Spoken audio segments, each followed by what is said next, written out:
to our YouTube channel and press the bell icon to get the latest updates.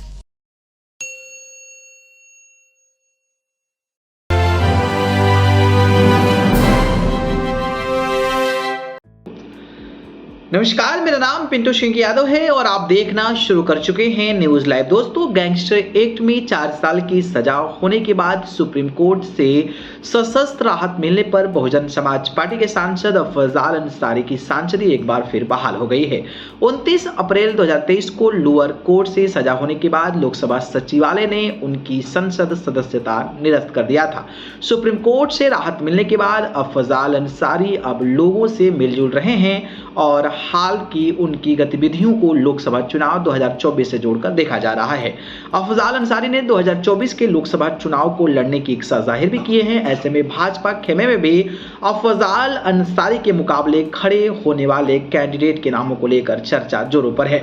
Ghazipur के सियासी समीकरण को समझने के लिए एक राजनीतिक विशेषज्ञ से जब बात किया गया तो उन्होंने बताया कि लोकसभा चुनाव में कुछ ही महीने बाकी रह गए। ऐसे में सियासी चर्चा होना सामान्य बात है। अफजाल अंसारी एक तरफ जहां सुप्रीम कोर्ट से सशस्त्र राहत मिलने के बाद लोकसभा चुनाव लड़ने की तैयारी कर रहे हैं, तो वहीं भाजपा खेमे में भी उनके मुकाबले कैंडिडेट को लेकर चर्चा होना सहज बात है। वर्तमान में बात करें तो बीजेपी के लिए मनोज सिन्हा से बेहतर विकल्प जो है वो कोई भी नहीं है। मनोज सिन्हा के सभी साफ सुथरी है। अभी अपने अब तक के राजनीतिक जीवन में वह गाजीपुर से लोकसभा चुनाव लड़ते रहे हैं। इसके साथ ही एनडीए के कार्यकाल के दौरान वह केंद्र सरकार के 2 महत्वपूर्ण मंत्रालयों का काम भी संभालते हुए गाजीपुर में कई विकास से जुड़े काम भी करने के लिए जाने जाते हैं। केंद्र सरकार की ओर से दी गई वर्तमान जिम्मेदारियों को भी काफी सराहा जा रहा है। जम्मू कश्मीर में धारा 370 हटाए जाने के बाद वह कुशल प्रशासन के तौर पर उभर कर सामने आए हैं। पार्टी की ओर से अगर मनोज सिन्हा को कैंडिडेट बनाया गया तो इसका फायदा बीजेपी को उनकी राजनीतिक छवि के संदर्भ में होगा। अगर गाजीपुर में त्रिकोणीय लड़ाई होती है तो सीधे फायदा जो है वो बीजेपी को होने वाला है और अब इसी को लेकर लगातार जो है वो कहीं ना कहीं प्रयास किया जा रहा है। वहीं एक सवाल के जवाब में और भी बताया गया कि मनोज सिन्हा के बेटे अभिनव सिन्हा भी जनसंपर्क कर रहे हैं। विकल्प के तौर पर उनके नाम पर भी पार्टी विचार कर सकती है। यह चर्चा भी जोरों पर है कि एनडीए के घटक दल सुभाषपा के खाते में गाजीपुर संसदीय सीट डाली जा सकती है।